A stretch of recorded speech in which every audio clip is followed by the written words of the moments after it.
Thank you, everyone.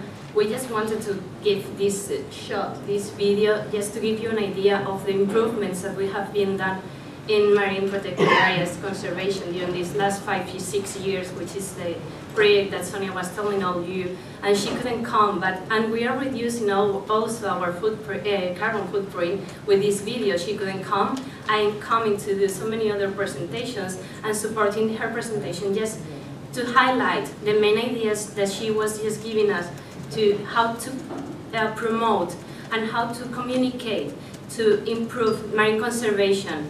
So, first step that we are taking and the lessons that we have learned during these last 5 years were we have to include society, but we don't speak only about civil society. We have to include all sectors that have potentially greater impact. So we would like to transform them into the head of conservation. We are not only speaking about raise awareness, which is the second lesson that we have learned, which is making civil society aware of the need to preserve our environment, our oceans, the resources that we all are using.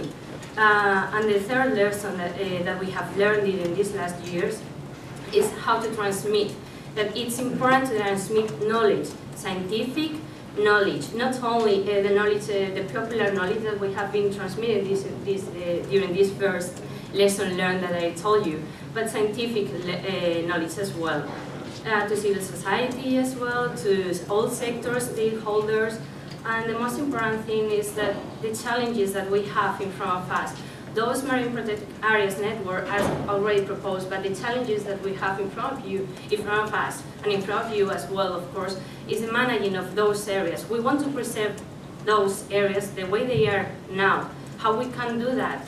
Well, we can just include society, one of the lessons we have learned, including a participatory process. We already had one during the project, but it was just to protect the area, but not to manage the area and do it efficiently. We have also to include them during the process of managing these areas. So we are doing that. We are supposed, or we want to improve this lesson learned and transform into a challenge that we have in front of us. Then, how we raise awareness during this second step, during managing these areas. We have to improve the communication messages that we are giving to social society. But it's, civil society. But it's not only improving those messages. We have to adapt our message. We have to be conscious of who we are speaking to. The socio-economic background of every sector is completely different. We have to adapt to who are we speaking to really make them feel that they have to preserve and conserve those areas that they are supposed to be protected, and now we are managing.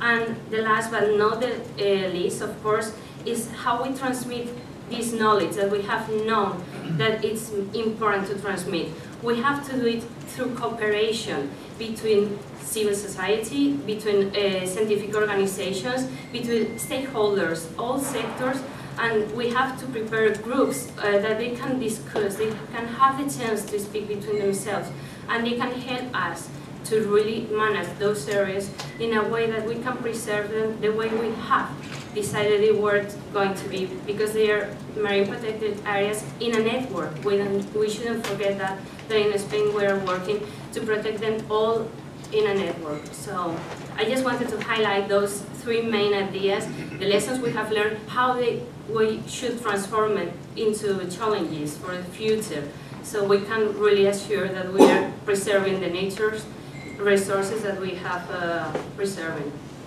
Thank you. Thanks very much.